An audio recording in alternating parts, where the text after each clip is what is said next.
Start recording. Okay, today we're going to do this chapter 7. Okay, vector.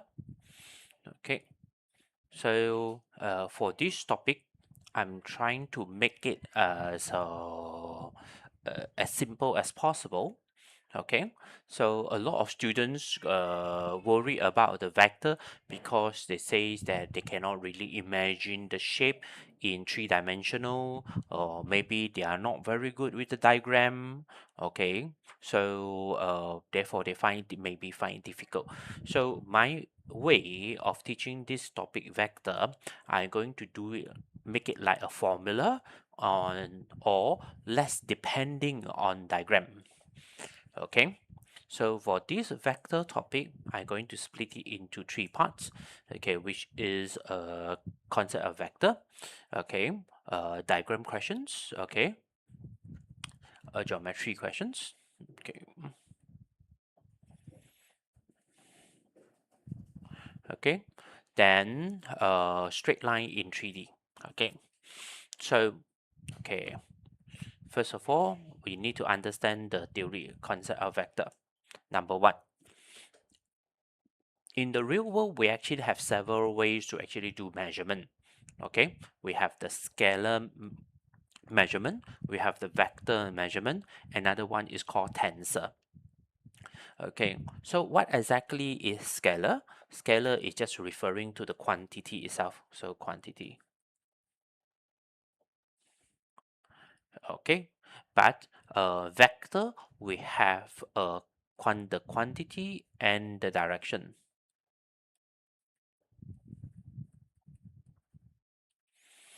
The usual quantity way, okay, just like how we actually count things like counting the number of cars and so on, we have operation. We have operation of plus, minus, multiply, divide. But in vector measurement, okay, in vector measurement, we only have addition. Okay, we have opposite. There will be no minus. Okay, there's no such thing as minus in the vector. Okay, and we will have three types of multiplication.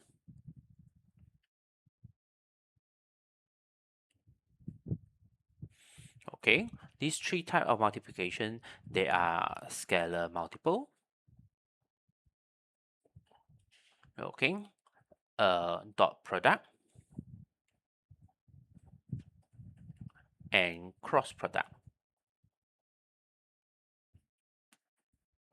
For information, this cross product thing, okay, it will be in the further math syllabus, so it's not inside P3,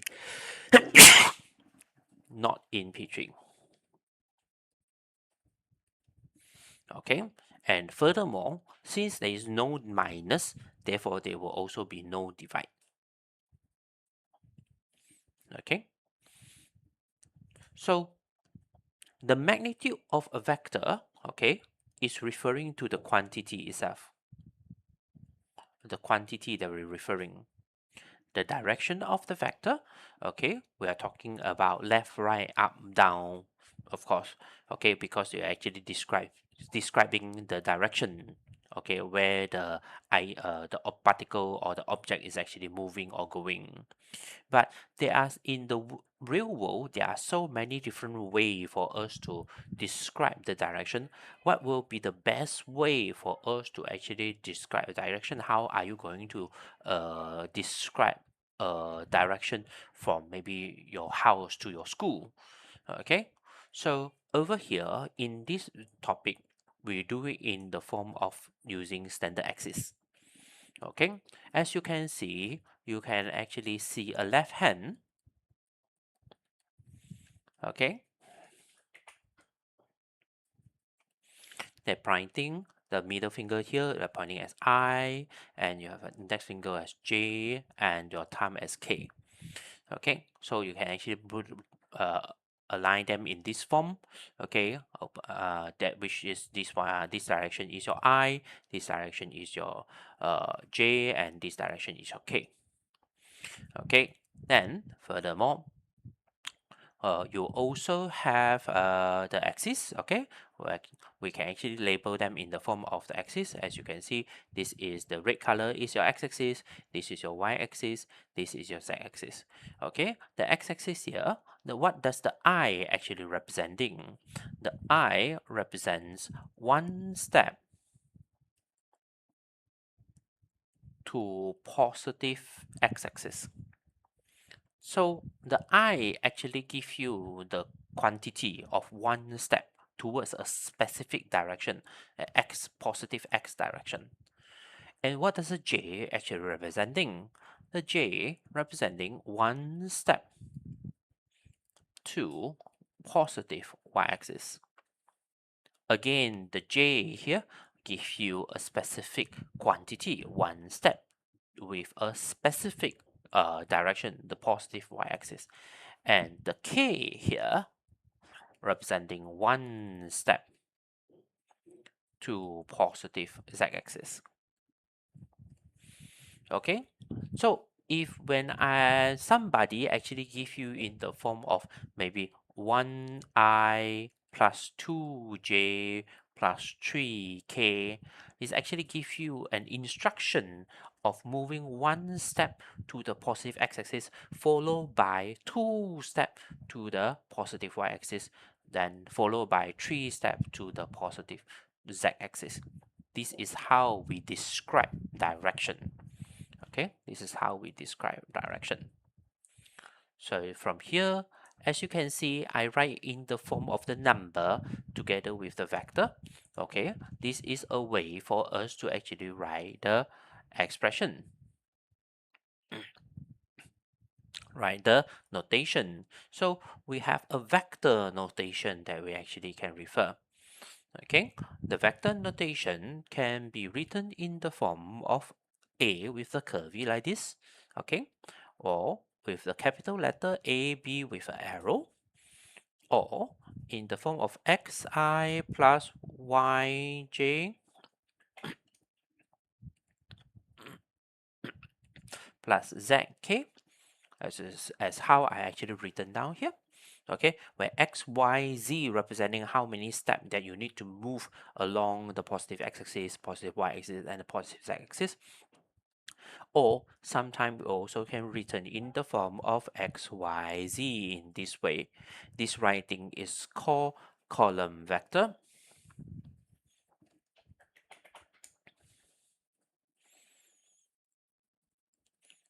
When you write it in this form, you no longer need to write the I, J, and K because the top row representing I, the second row representing J, the third row at the bottom representing K.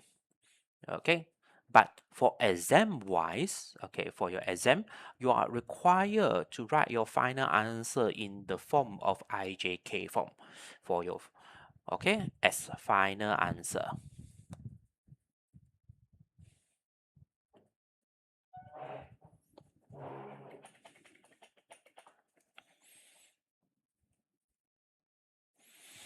Okay, so this is the notation. Next, how do we understand the concept of addition of two vector? Okay, what exactly is the addition of two vector? So when I write A plus B, what it actually means is continuous motion.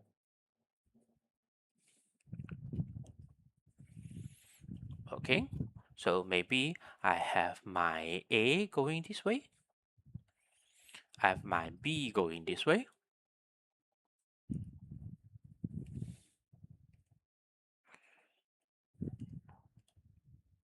mm, okay, I A going this way, my B going this way. Therefore, I have my A plus B that actually representing continuous motion that actually going from A then followed by B. Therefore, this is my A plus B. Okay, this is my A plus B. As you can see, the drawing here indicate there is a continuous motion. So what does it mean by minus when A minus by B? Okay, as I mentioned earlier, we don't really have a concept of minus. What we have is the concept of opposite. So what does it mean by A minus B then? What it actually means is A plus opposite of B. It's still representing continuous motion. It's just that the B now is actually opposite direction. So let's say we still have the A going this way, the B going this way. Okay, then the A minus B simply means it going at the opposite direction. A minus B. This is my A, this is minus B. So this will be my A minus B. Okay. Next, we will talk about scalar multiplication. Okay, a scalar multiplication means you have a scalar number times by a vector. The result is a vector. Okay, the result is a vector. So, for example, when you say 2a, so it's 2 times a, you can see the 2 here, it actually means a scalar. Okay, and a is a vector. So, how come it's a vector? Because this 2a can be written as a plus a. This a plus a happen to be is a continuous motion where we're actually going a and we're going a again. Therefore, the result is a 2a. Therefore, it is a vector as a result. Next, we need to talk about dot product, which is scalar product, or sometimes we call it scalar product. Earlier, we have scalar multiplication that actually give you scalar times vector give you vector. For this one, we have a vector dot a vector give us a scalar value, which is a number. Okay, then what is it using for? What do we use this dot product for? We use dot product to calculate angle between two vectors. For example, we have the arrow here going this way as A, the arrow going this way here as B. The angle that in between them will be the angle calculated by using the dot product. Okay, how do we actually do the calculation? Okay, in mathematics, we're going to write A dot B in this way. Please make sure the dot is actually clear, it can be seen by the examiner. So it will be A1 B1 plus A2 B2 plus A3 B3. Okay, where your A is actually in the vector A1, A2, and A3. And your B is B1, B2, and B3. Okay, you can see the top row actually multiply together, plus the second row multiply together, plus the third row multiply together in this way. Okay, and the A dot B also equals to magnitude of A times magnitude of B cos theta. So this is how we can actually calculate the angle between two vectors. Let us do an example. Okay, let's say example, I have a given vector 1, 2, 3, and 4, 5, 6.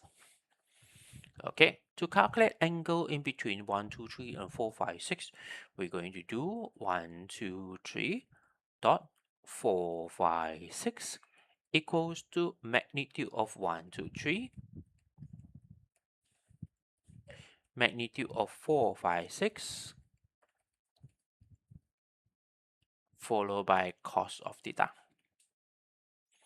Okay, on the left side, the first row will be multiplied together 4 plus the second row multiplied together 10 plus the third row multiplied together 18.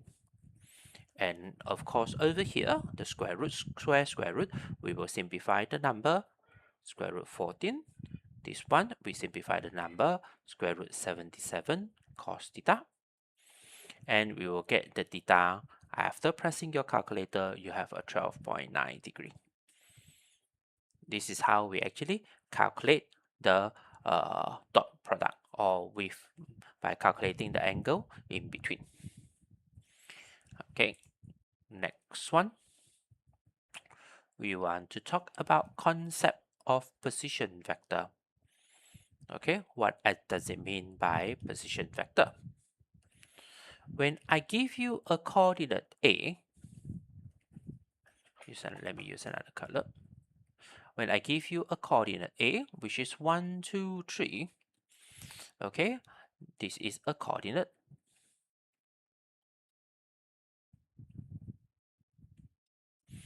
Then we will say the position vector of point A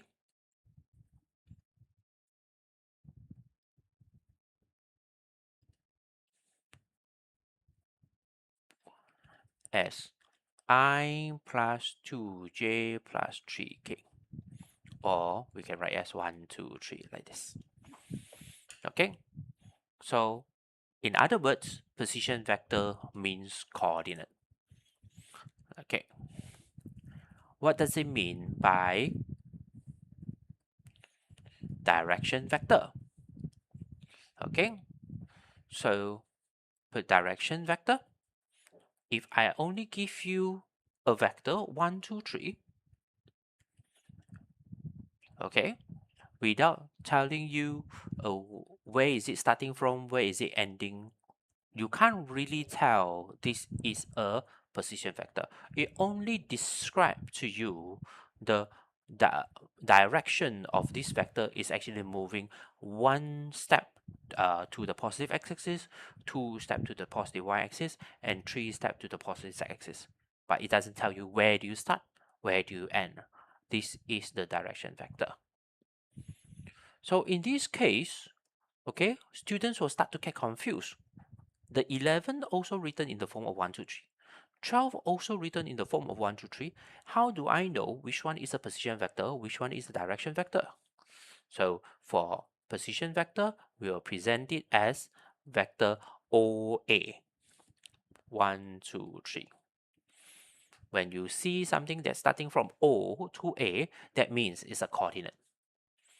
Okay, but without the O to A, you actually don't know where it starts. Therefore, it only describes the direction vector. Okay. Next, concept of parallel vector. When I give you two vectors, let's say A is a smaller length, a shorter length, and B is a longer length, you can see from the drawing they are parallel as a diagram.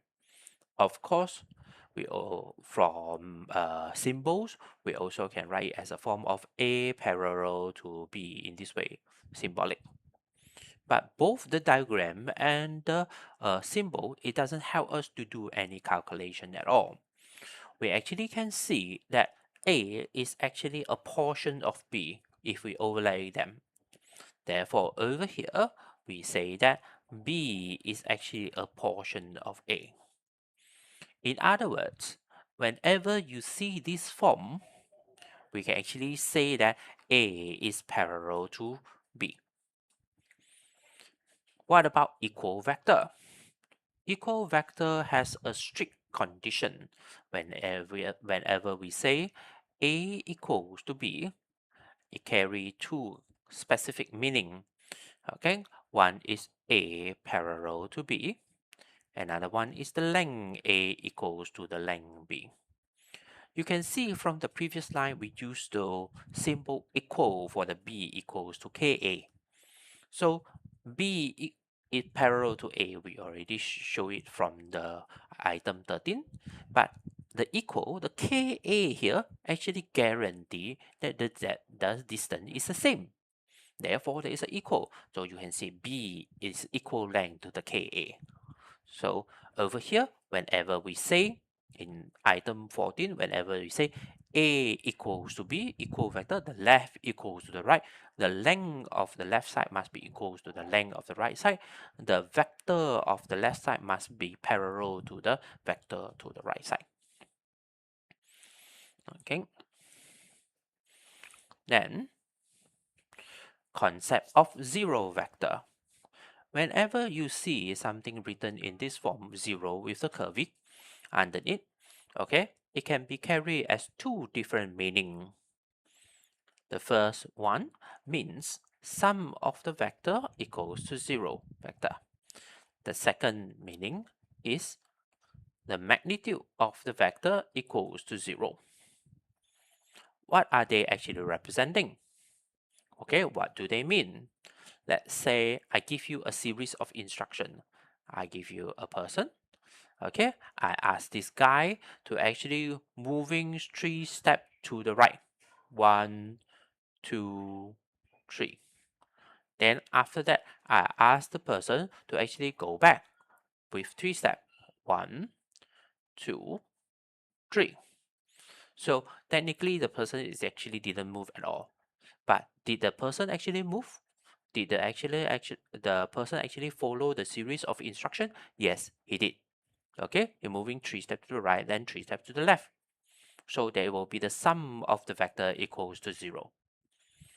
The second case will be the person is actually standing still, not moving. This will be the case 1. This will be the case 2. When it's not moving, the magnitude equals to 0. Okay. Next. What does it mean by perpendicular vector? By drawing, we can easily see that A, B, okay, then there is a 90-degree in between. Then we say that, okay, A is perpendicular to B. Okay, but again, both of them, the drawing and the symbol, it doesn't help us to do any calculation. So what can we do? Okay, how do we actually do the calculation, the mathematical representation when it comes to perpendicular vector? Let's go back to our dot product. Okay, our dot product. You can see that if the theta is 90 degree, we have cos 90. From trigonometry, we learned that cos 90 equals to 0. Therefore, the dot product will be equals to 0. In other words, whenever you see something is perpendicular, it means A dot B equals to 0. Of course, if you see anything that tell you that the dot product equals to 0, you also can conclude that they are perpendicular. So this one is actually going both ways. Okay. Next is the unit vector. Unit vector, what does it mean by unit vector? Okay, unit vector is a vector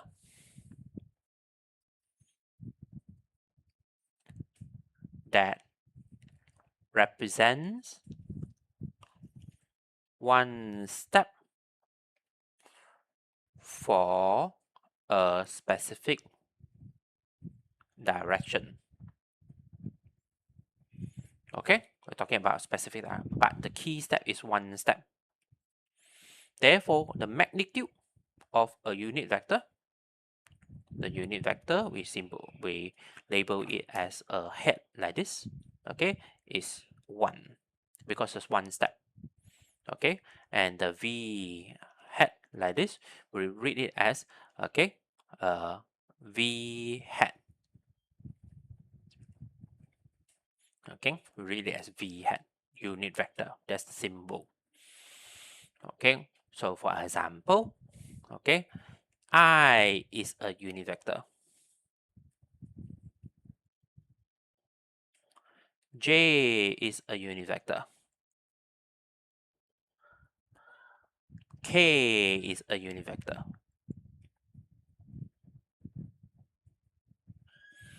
What if I want to find a unit vector for other direction?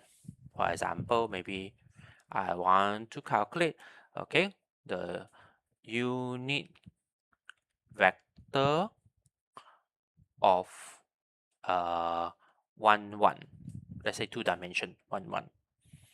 Okay, so we will use the calculation 1 over magnitude multiplied by the v.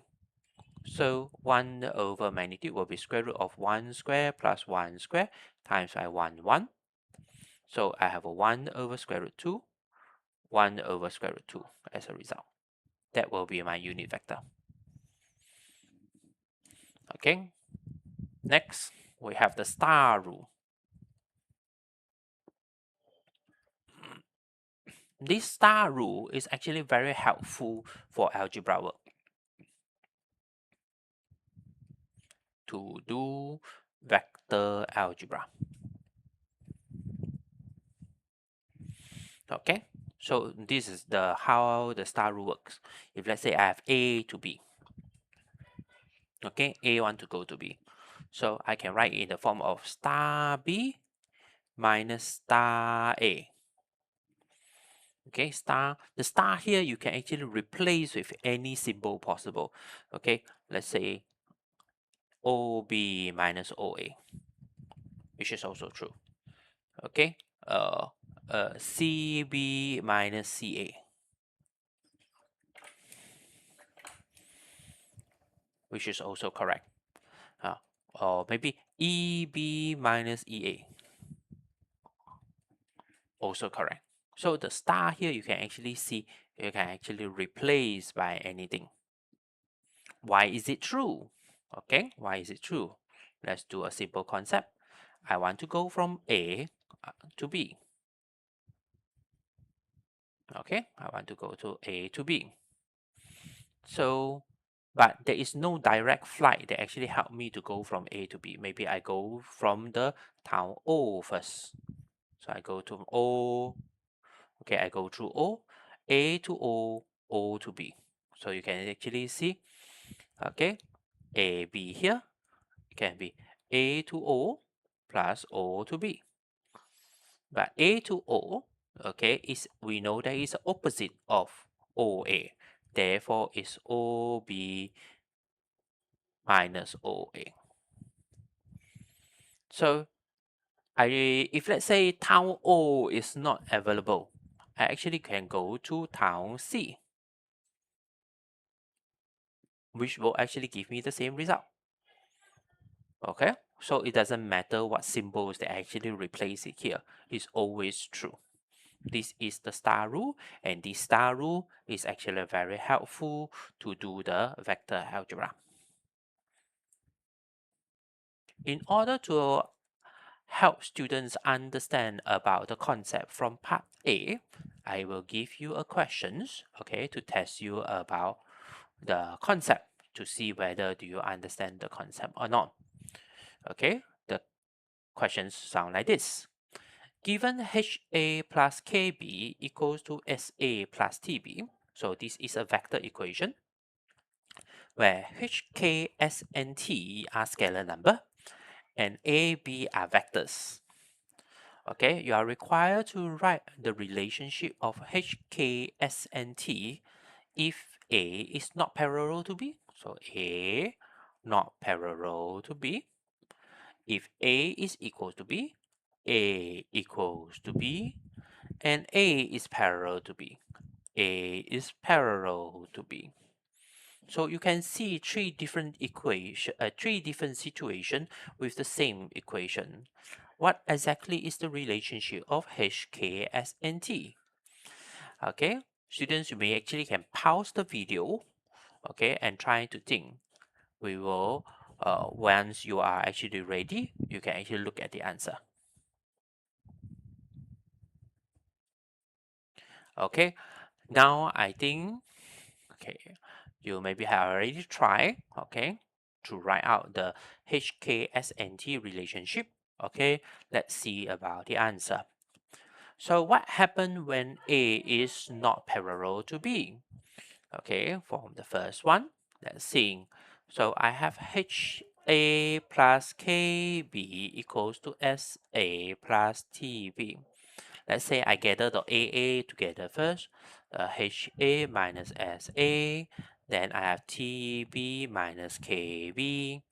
So I factor out the A, H minus S is A, T minus K, which is equals to B. Okay, the first situation is A is not parallel to B. If A is not parallel to B, how can the left equals to the right? There is only one situation that allows the left equals to the right, which is 0 vector equals to 0 vector, if A is not parallel to B. Okay, but A itself is not 0 vector. The B itself is not 0 vector. Then what exactly goes to 0? The H minus S will be equals to 0. The T minus K will be equals to 0. Therefore, H equals to S, T equals to K. That will be the relationship for the first question. The second one, okay, what if A equals to B?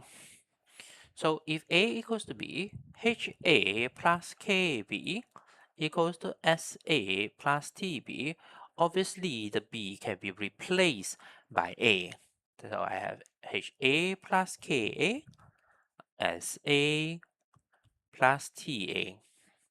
So if you remove all the A, you have H plus K equals to S plus T. That will be the result. What about the third situation where A is parallel to B? Okay, if A is parallel to B, again, starting from the first line, HA plus KB equals to SA plus TB.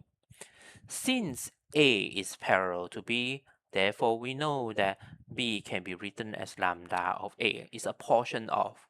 Okay, this is the mathematical way for us to write when they are parallel.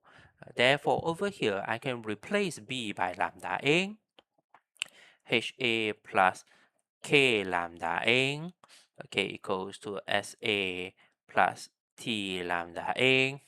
Remove all the A, have H plus K lambda equals to S plus T lambda.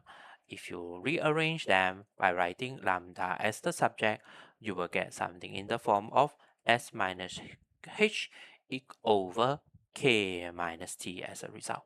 That will be the relationship between S, H, K, and T for the three different situations. Stop recording. Start recording. Okay, now we shall continue with section B, which is diagram question or geometry questions. Okay, in the diagram, okay, we have this one presented. You can see you have a PQ here, QR here, SR, okay, PX equals to K, PR, and so on. Okay, so this one, we have actually have a few strategies to actually solve this kind of diagram question. Okay, one way is actually we can do tracing. Okay, we actually can trace from one point to other point to actually do the questions. Okay, to form the equation and so on. The other way, I would like to introduce to you how to do vector algebra. Okay, okay, in order to do vector algebra, okay, we can actually able to do it without referring to the diagram. What you need to do is just strictly follow the rule of the star rule here. Okay, this will be one way to help you understand how to do the questions when you're dealing with the harder questions. We will go through several examples. Okay, I will demonstrate to you how to do this vector algebra method. Okay, so you can actually cover the screen, okay, without looking at the diagram. Let's say I just delete the diagram first. Okay, put it somewhere at the bottom. I'm going to paste it back later. Sorry. Let me copy the diagram. cut. Okay, I put it at the bottom. I will put it back later. Okay, let's see. Now, without the assistance of the diagram, how are we going to solve the questions? Okay, as I say, I'm going to do it by using vector algebra. Okay, first questions, I have PS. Okay, I want to go from P to S. So I actually trying to join the link. I have P to Q. Okay, I can go from P to Q first. Then I have Q to R. Okay, I continue my journey from Q to R. Then I have R to S. I can go. I have S to R. So that means all I need to do is just flip the direction. P to Q, I have 3A. Okay, Q to R, I have B. R to S, okay, I have a negative of 4A because it's the opposite direction. So of course, by simplifying, I have B minus A as a result for PS. Okay, number 2, B, I have P to X. P to X given to us that is equals to K times of PR.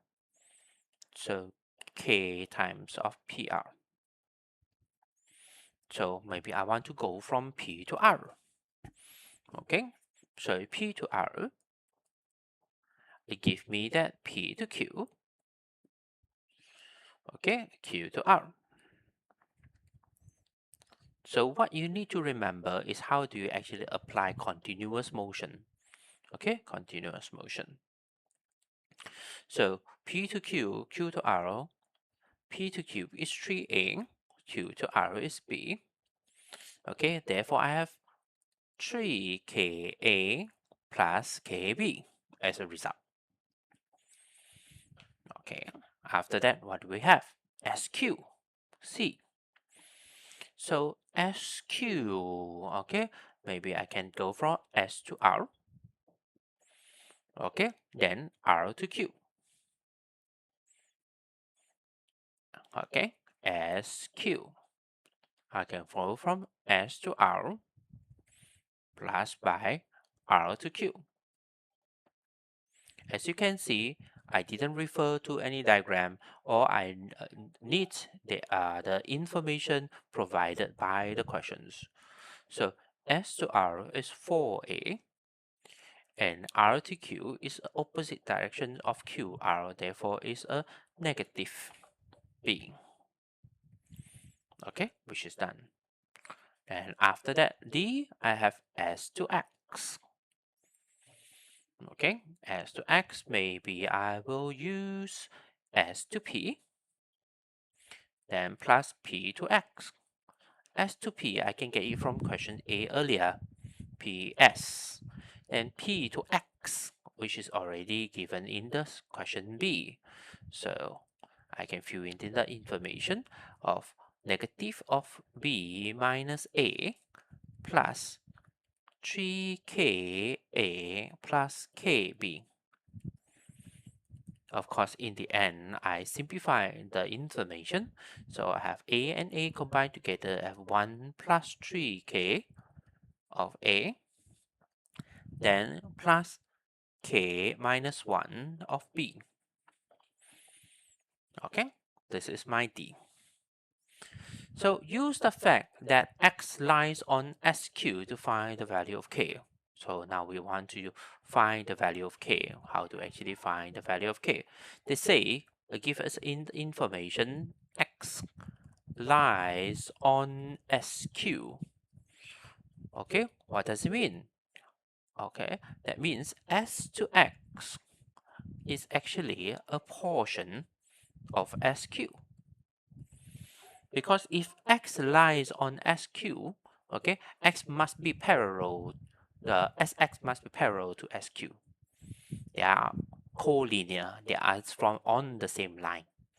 So S to X, which is already, we already have it in the section D here. So 1 plus 3K of A plus K minus 1 of B plus lambda of SQ. Do we have SQ? Yes, SQ is here. Okay, sorry, equal.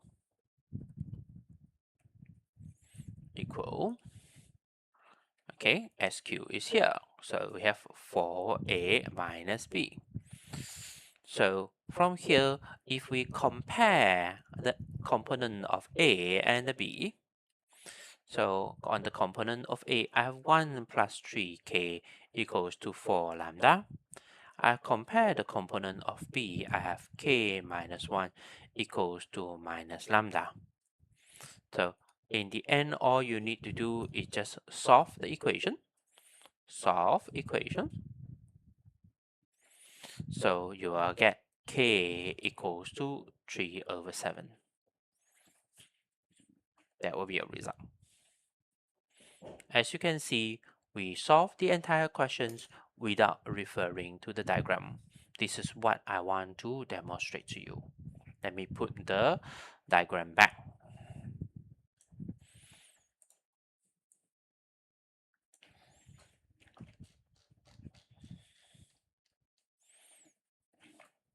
You can always refer to it again.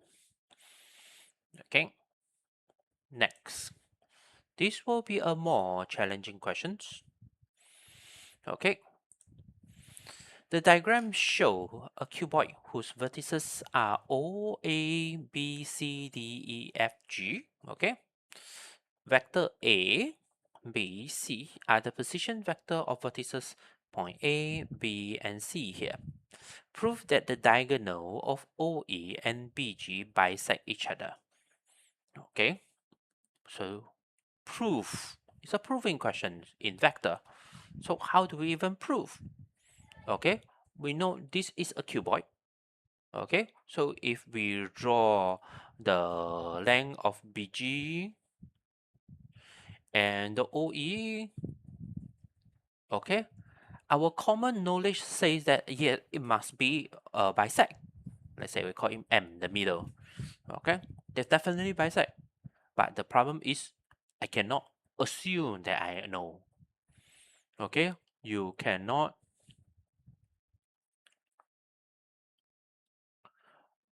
assume you know that they bisecting each other.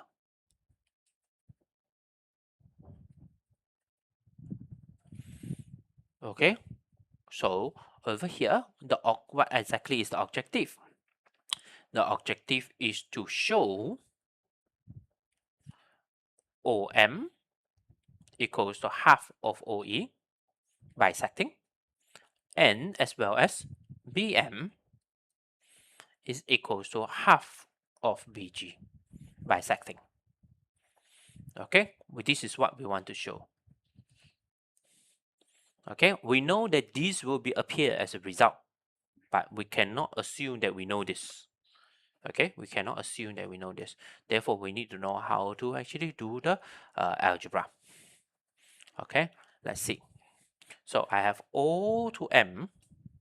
Okay, so because this is what I want to show, so I have to let OM equals to mu of OE.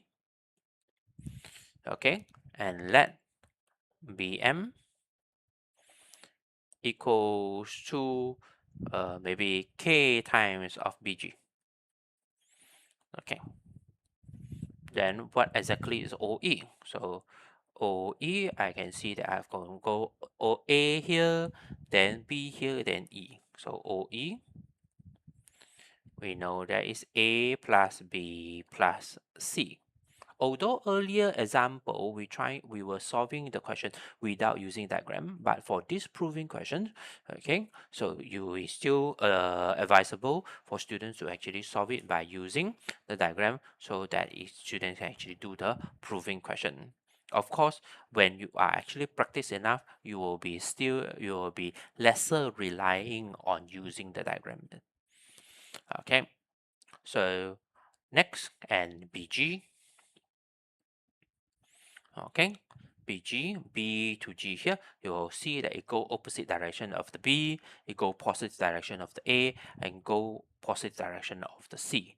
So you have A minus B plus C for the BG. Okay, let's see what can we do. From the BM equals to K times of BG, we're trying to apply vector algebra.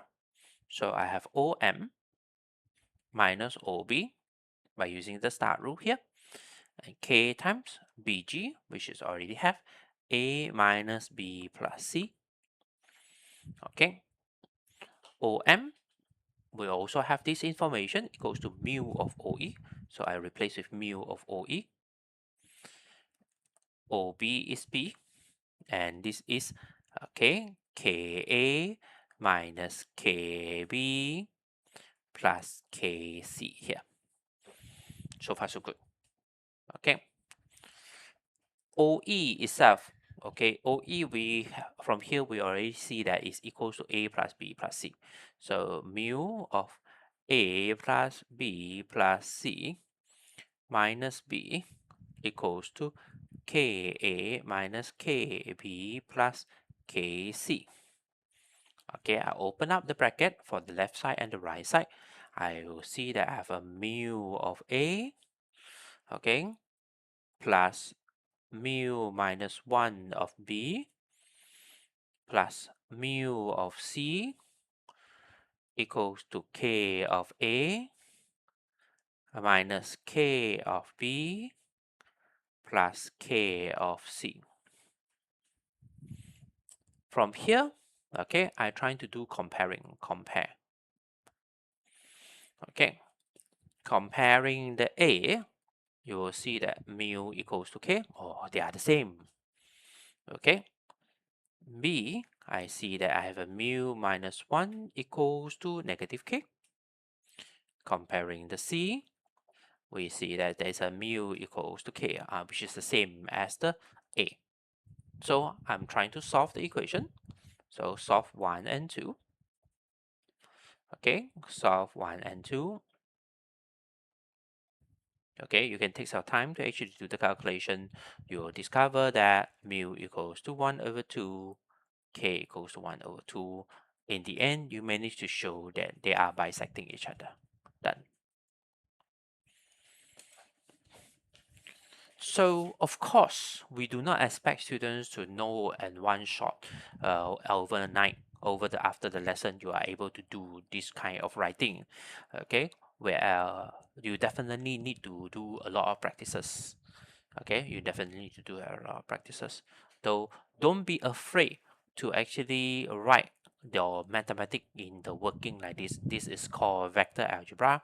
As you can see, it's just no different from any other algebra. You just open up the bracket, okay, do the comparing and doing the plus and minus, okay, solving the simultaneous equation, you actually can get the answer. Okay, this is a second question. Third question, okay, third example. Okay, we have a 2D questions. Okay, so these questions, I have a circle. Okay, I have point A, I have point B, and a point P. So what is the questions asking us to do? Given the circle with the center at origin with radius r, okay, by using vector, we want to show alpha equals to 90 degree. Oh, again, if AB is the diameter, isn't it this is a semicircle theorem?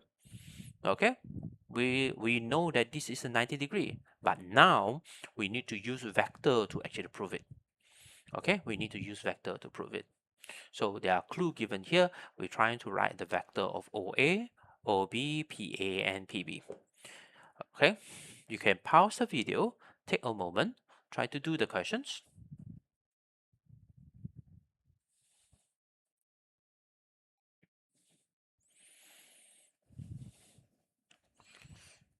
Okay, so let's see.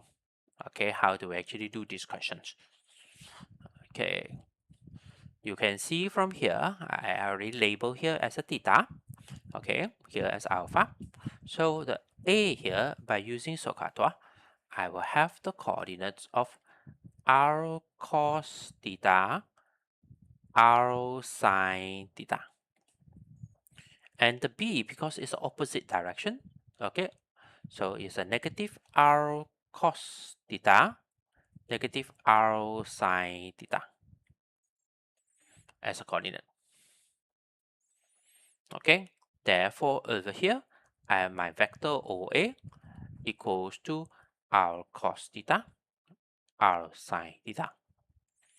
And my OB will be negative r cos theta, negative r sine theta. And my P here, I label it as any random coordinate x and y. Therefore, my OP will be equals to xy. Okay. Next, I want to write PA. By using star rule, I will have OA minus OP. Okay, OA minus OP.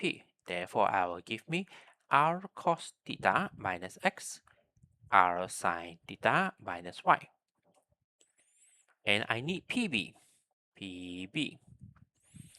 which is give us OB minus OP.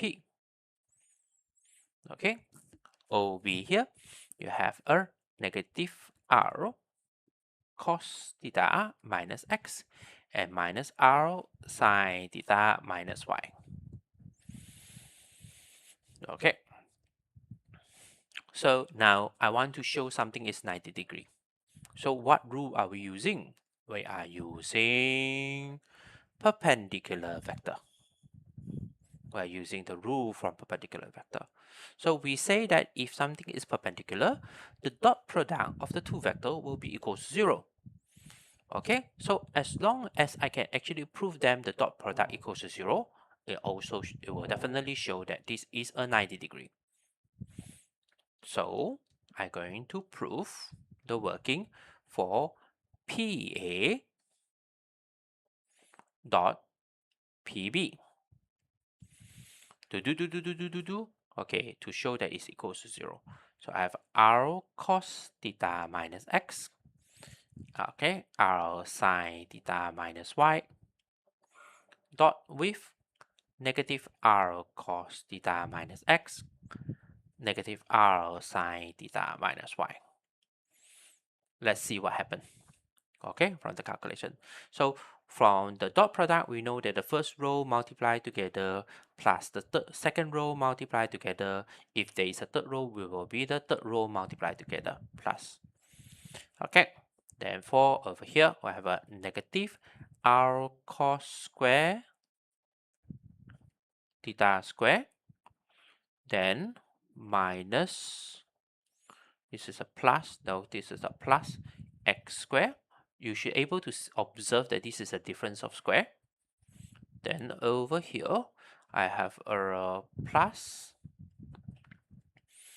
of negative r square sine square plus y square. Okay, I open up the bracket.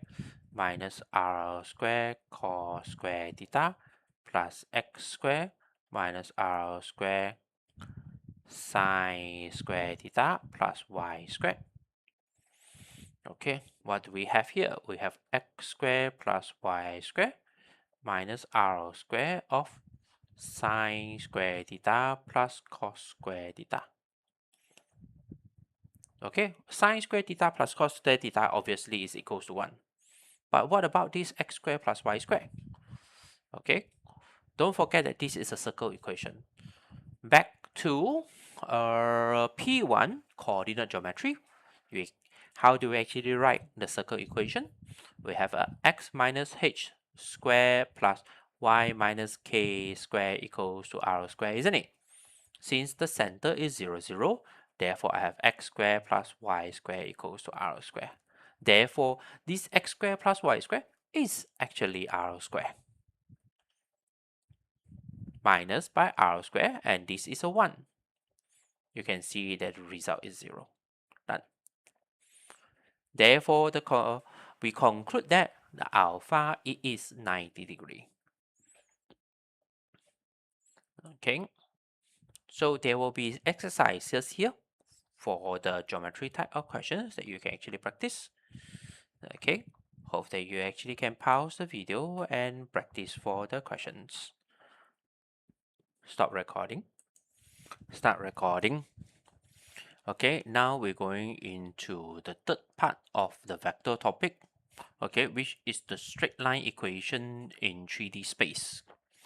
Okay, this is the most important part of the topic. I think 90% of the questions from your P3, okay, will be fall under this section. Okay, so okay, first of all, you need to understand that all questions will be in 3D. Okay, and we're talking about straight line. In 3D space, we actually can have a point.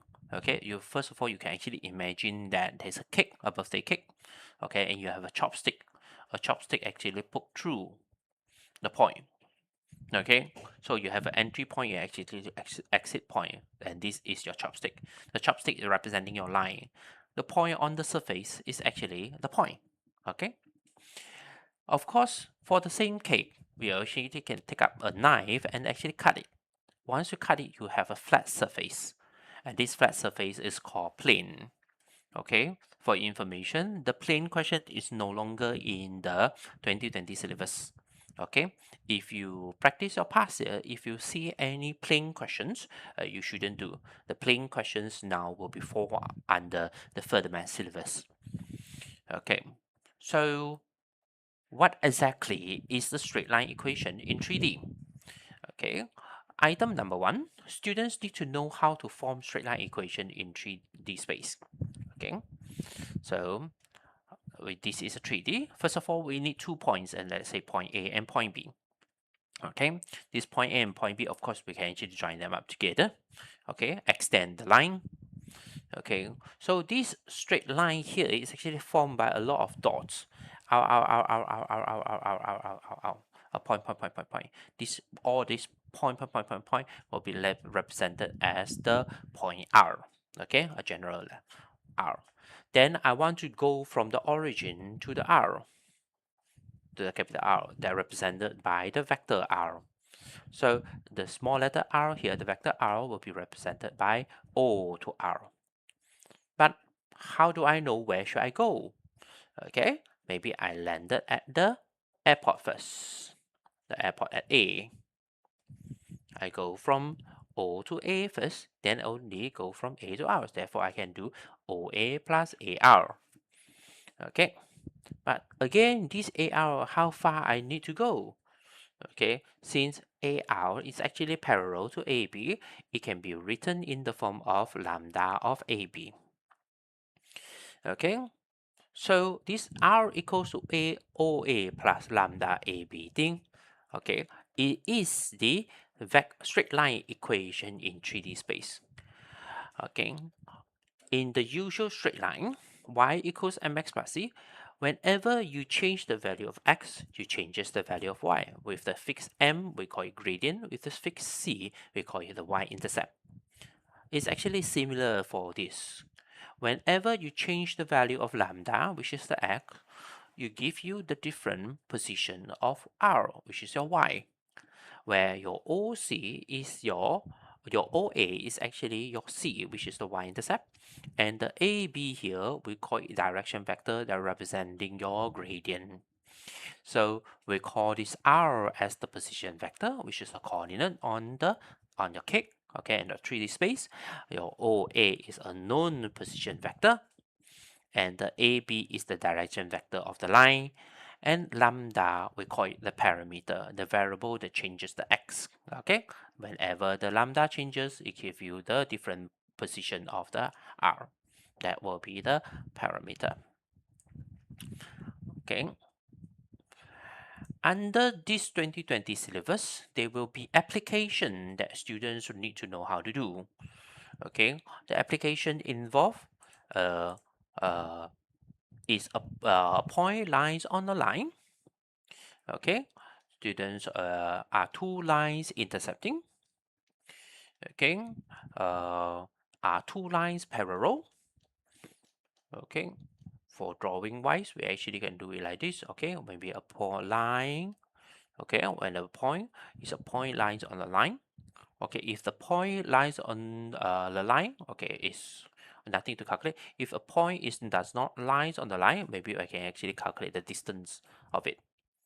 Okay, maybe I give you two lines, okay, whether they are intercepting or not, okay, or parallel or skew. We can actually imagine this in the form of a cake. Okay, we use cake again. Okay, we can treat it as in the form of cake. So the cake, let's say I draw the cake. Okay, the cake. Yeah. Okay, draw another one. Let's see. Another one. Okay. So maybe the two lines are intercepting. The two chopsticks are actually touching each other. Okay. Maybe the two chopsticks are actually parallel, not touching each other. Okay. And or maybe the two lines are skewed because it's 3D space. It can be not parallel and not intercepting. Okay, so you can see this one is intercepting, this one is parallel, this one not parallel and not intercepting, we call it skew. Okay, so of course, if the two lines are intercepting, there will be an angle in between that we actually can calculate. Okay, distance from a point to a line, back to number 2. If a point is not lies on the line, there will be a distance away. Okay, distance between two parallel lines. Okay, I have parallel lines. I want to calculate the distance in between. Okay, foot of a point on the line. Foot, we call this one as foot. Yeah. Okay, the point, the connecting. And maybe we even have a reflection point. Reflection point here. Okay. So we will go through each of the application one by one.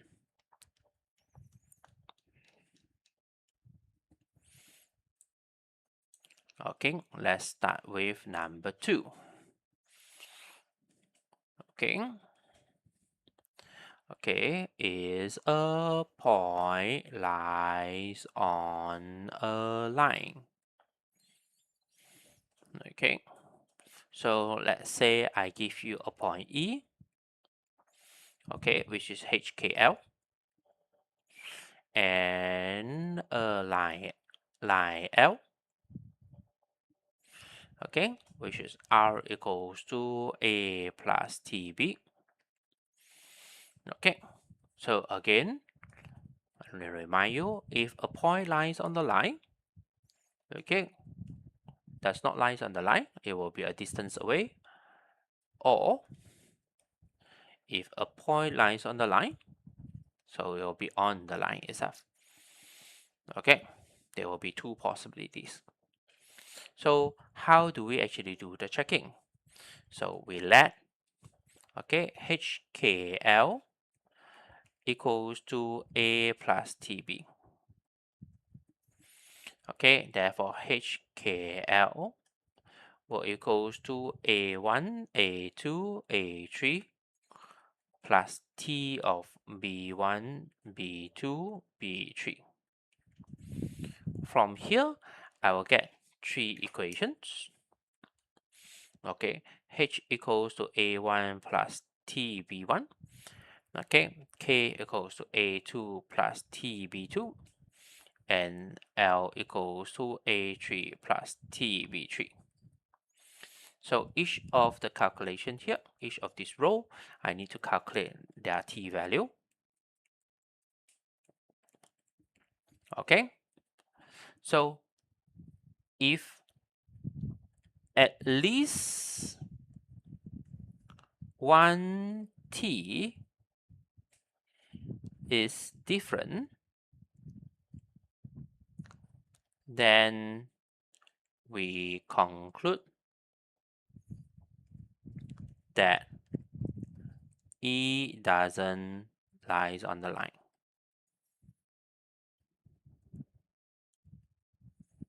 So as long as one T is different, okay, it doesn't lie on the line. If all T are the same, then it lies on the line. Okay.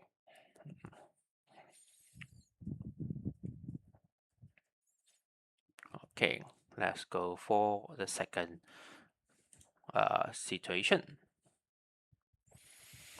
Okay, if I give you two lines, okay, let's say this is 3, 4, 5. Okay, given two lines. Okay, so let's say line 1, R equals to A plus TB. Line 2, R equals to C plus ST. For information, if you have more than one line in the same questions, use different alphabet, use different letter.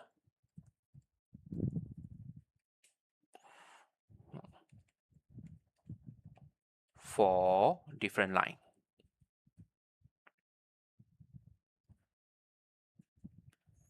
Okay, for the T and the S. Okay, you do not use T and T together, you will make yourself confused. Okay, if you have more than one line, okay, in the same question, you use a different letter. Okay, so don't forget, okay, we have our cake that we have earlier. Okay, there will be 3 possible situation.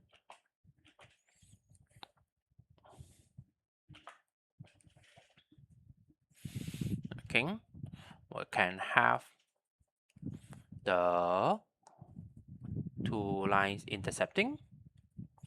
You can have two lines parallel. Okay, we can have two lines that actually poke through, not parallel and not intercepting. This one we call it intercepting. This one we call it parallel. This one we call it skew.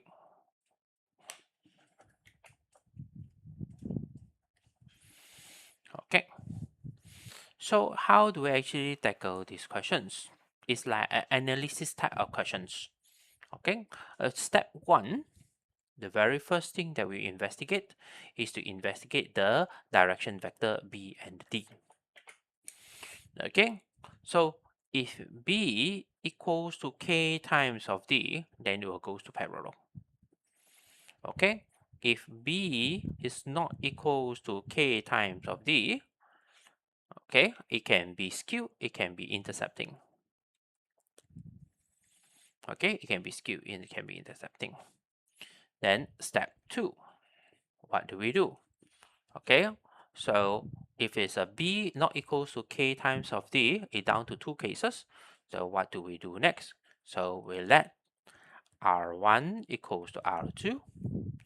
Okay, then we solve T and S. Okay, then if you can get answer, that means it's intercepting. Okay, comparatively, if we let R1 equals to R2, we solve T and S, but cannot get answer.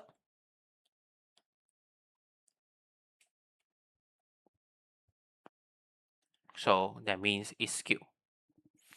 Okay, to demonstrate the question properly, okay, I'm going to show you example. Okay, example.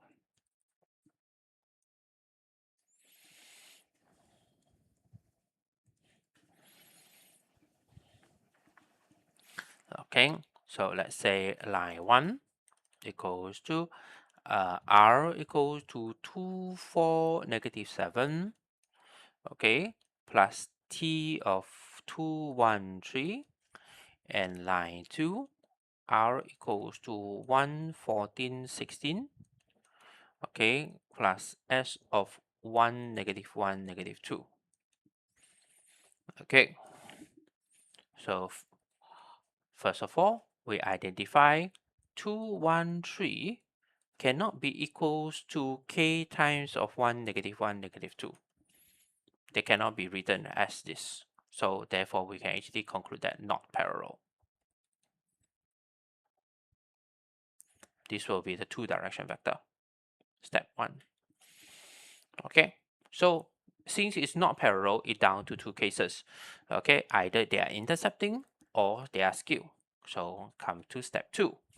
We need to make them R1 equals to R2. Okay, so I have a 2, 4, -7. Okay, and plus 2t.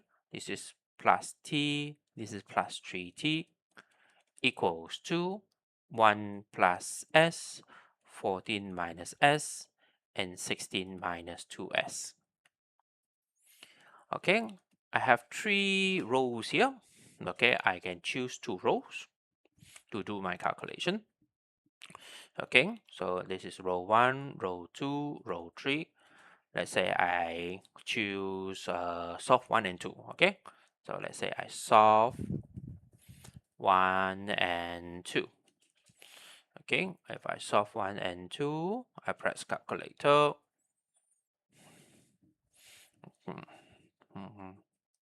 1 minus 1, 1, 1, 10. Okay, I have my t value equals to 3 and my s value equals to 7. Okay, so after that, how do I actually conclude whether I can get answer or no answer? Okay, we sub it back in. Okay, sub t equals to 3 into R1. Okay, so we have 2 plus 6, 4 plus 7, minus 7 plus 9. Okay, so I have 8, 11, and 2. Okay, so sorry, 7, this is plus 3, sorry, this is a 3 here.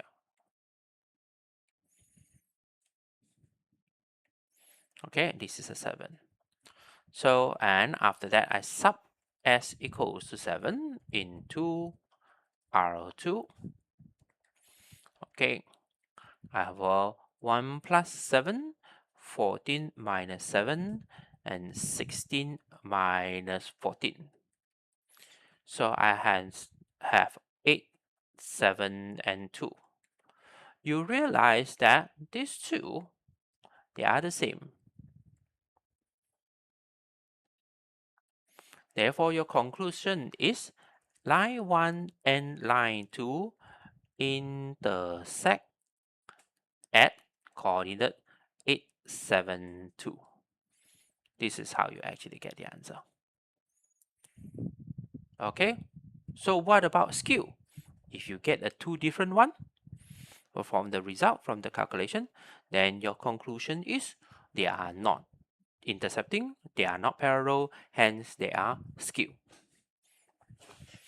Okay, this will be item 3, 4, 5.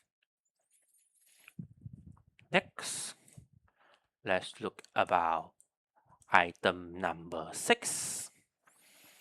Okay, item number 6 will be angle between two intersecting lines.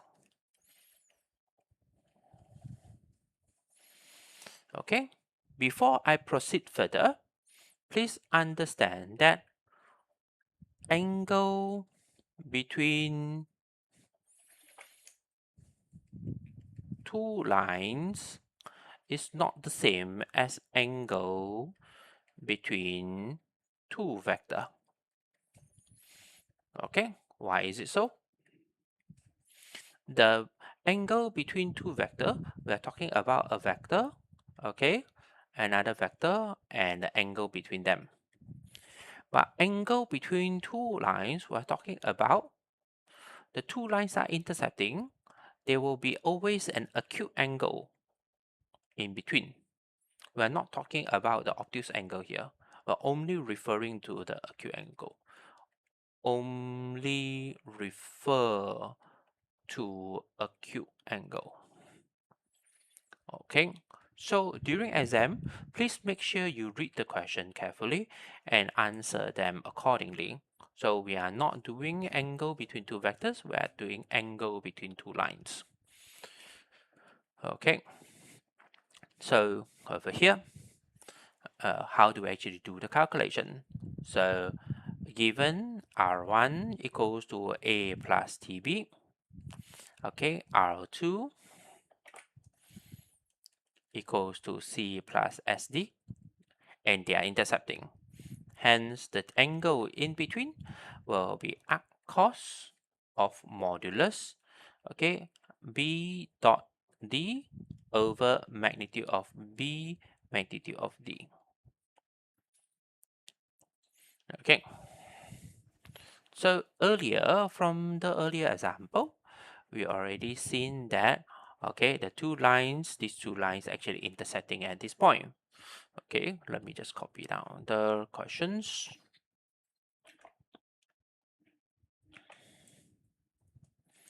From here. Okay, so this is the example. Okay, so we already seen that they're intersecting at 872. So there will be an angle between them, and this intersecting point is 872. Okay, how do we actually do this calculation? Okay, so we will do it as theta equals to arc cos modulus, okay, 213 dot 1 minus 1 minus 2 over magnitude of 2 square plus 1 square plus 3 square, magnitude of 1 square plus 1 square plus 2 square, modulus. Okay, then you have an arc cos of 5 over square root 14, square root 6. I hope you still remember how to calculate the 5. The first row multiplied together, plus the second row multiplied together, plus the third row multiplied together. Okay, you plug in inside your calculator, and you have a 56.9 degree. So this is how you actually get item number 6. Okay. Item number 7. Okay. So distance from a point to a line. Okay. Over here, we have the maths method, and we have the further maths method. Okay. So of course, over here, I'm not going to discuss about further math method. Okay, I'll only discuss about the maths method. Okay. So under what circumstances we need to calculate the distance from a point to a line? Of course, the point does not lie on the line. Okay, let's say there's point E here. And there's a line L, which is R equals to OA plus TD.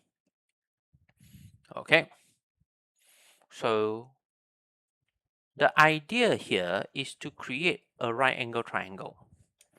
This is your point A, this is a right angle, then this is the distance in between. Okay, so the steps will be, so number 1, okay, write vector AE. Okay, number 2, calculate angle alpha. This angle alpha will be over here. okay, which is equals to arc cos of AE dot D over magnitude AE magnitude D. And after that, you have calculating D, the distance, by using SOHCAHTOA, which is AE magnitude AE sine alpha. Done. Okay. So the best way to show you is to show you by example. Okay, let's look at example here. So let's say you have a point E with the coordinate 2, 4, -7, 2, 4, -7, and your line, okay, is 1, 14, 16, okay, plus t of 1, -1, -2. Okay, so I want to calculate the distance from this point to this line. Of course, since I'm talking about these specific questions here, this specific example, of course, the point E does not lies on the line. If the point E does lies on the line, there's nothing to calculate over here. Okay, so this is the example. So follow the step. First of all, we write the vector AE.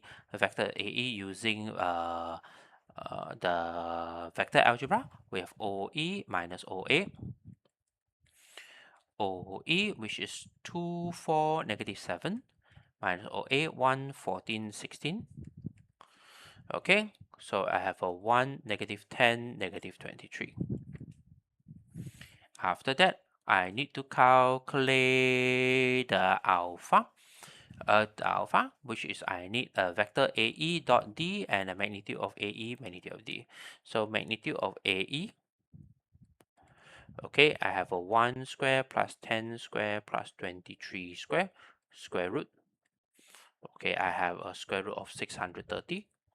A magnitude of D, I have a square root of 1 square plus 1 square plus 2 square, which is square root of 6.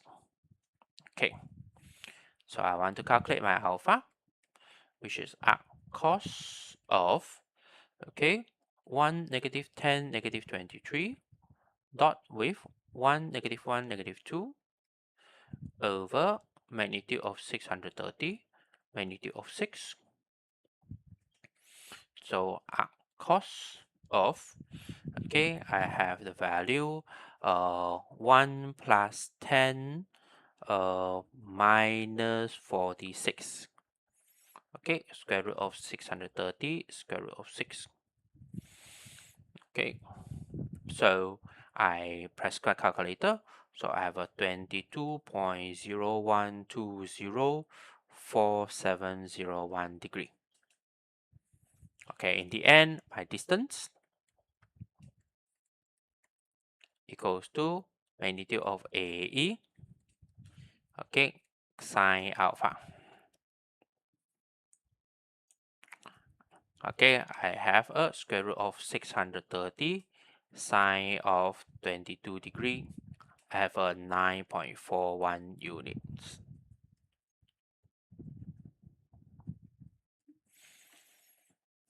So this is how I get my answer.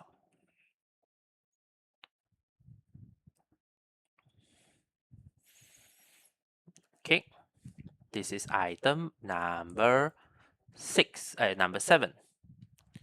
Number 8. Okay, distance between two parallel lines. Okay, so of course I have two lines that are being parallel together, L1 and L2. So and I want to calculate the distance in between. The concept is actually very simple. Okay, what you need to do is identify a point from L1, let's say E, then taking L2 as the line, okay, and you can apply item 7.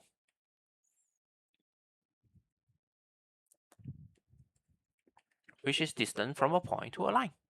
Then hence you actually get a distance between the two parallel lines. I hope you understand the concept. The concept is actually very straightforward and simple. Okay. Number 9. Okay. Number 9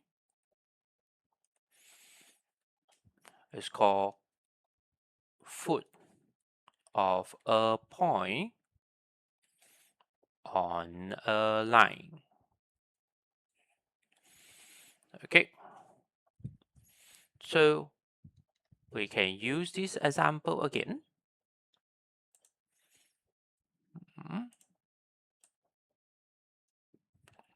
Okay, Control C. Wait. Okay. So this point here, this is the foot. Okay, we call it foot of E on L. Okay, that's the foot. The foot is the one that actually connecting the E to the point, the distance that will give you the perpendicular. Okay, so let's say now how to actually find the coordinate of the foot. Okay, so step, yeah, 1. Okay, you can see that foot is a point that lies on the line. Okay, so I will let OF equals the line equations. Okay, so A plus TD. So over here, the A is my OA lah. I just simplifying the writing. Okay. Step 2, I will write vector EF in term of T. So EF here will be OF minus OE. Okay, OF minus OE. Number 3, I will solve EF dot D equals to 0 to get T. So EF here, you can see EF and the line is actually perpendicular. Therefore, it will fulfill the dot product equals to 0. Okay, after I solve this dot product equals to 0, I will have a T value. Then 4 sub T into step 1. Then you get the coordinate of the F. Done. So this will be the step. Okay, so let's try to look at example. Okay, the same example again.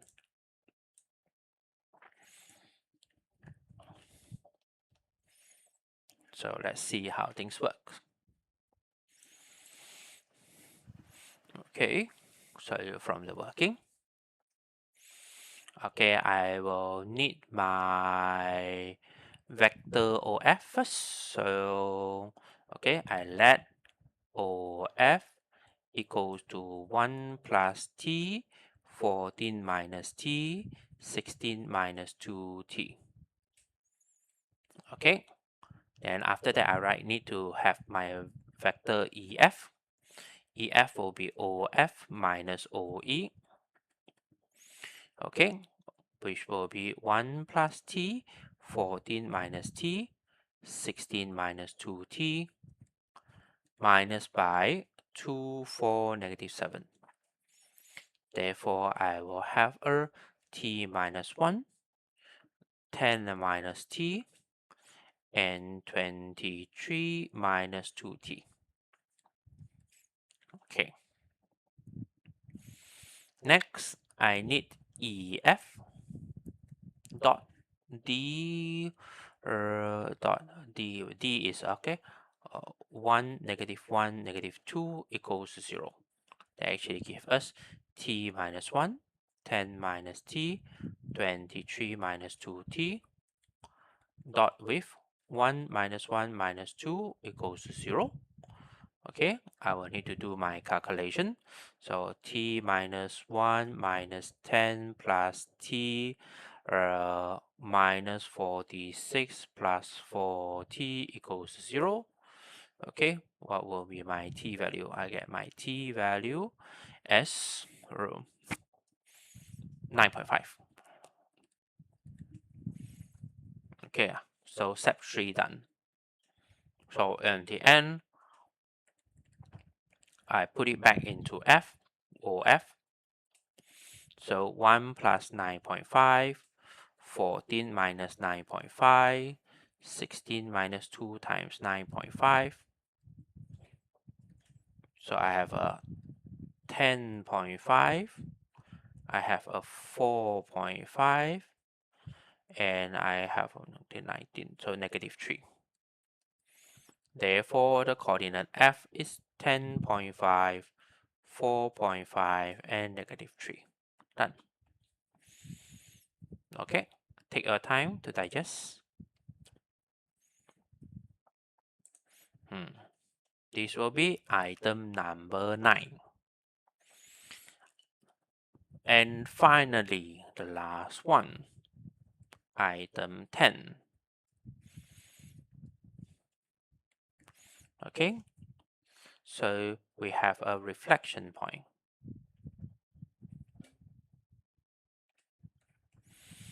Okay, so what we have is I have a line at point E, and I need my point E prime. But how do I actually get this point E prime? We need the help of the foot. We need the help of the foot. The concept is reverse midpoint formula.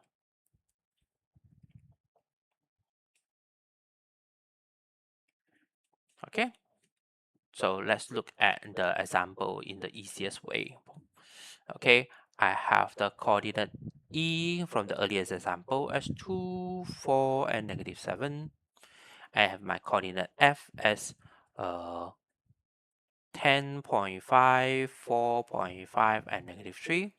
And of course, I have no idea what is my E prime. I label them as X, Y, and Z. Midpoint formula tells us that, so x1 plus x2 over 2 equals to the midpoint. Okay, then y1 plus y2 over 2 equals to the midpoint. And z1 plus z2, okay, over 2 minus 7 plus 7 over 2, okay, equals to the midpoint. Okay, so from here, we actually can do the calculation. X equals to this one, 10.5, so 20, just give you a 19. Okay, Y here, this is 9, 9 minus 4, we give a 5. And the Z here equals to negative 3, negative 6, negative 13. Okay, so over here, you can see E prime is equals to 19, 5, negative 13 as your answer. This will be the midpoint formula. Okay, by using midpoint formula, we can actually find our reflection point. These are all the 10 items in your this sections, okay, straight line equation in 3D space. There are some questions already provided here. You can actually try out the questions. Okay.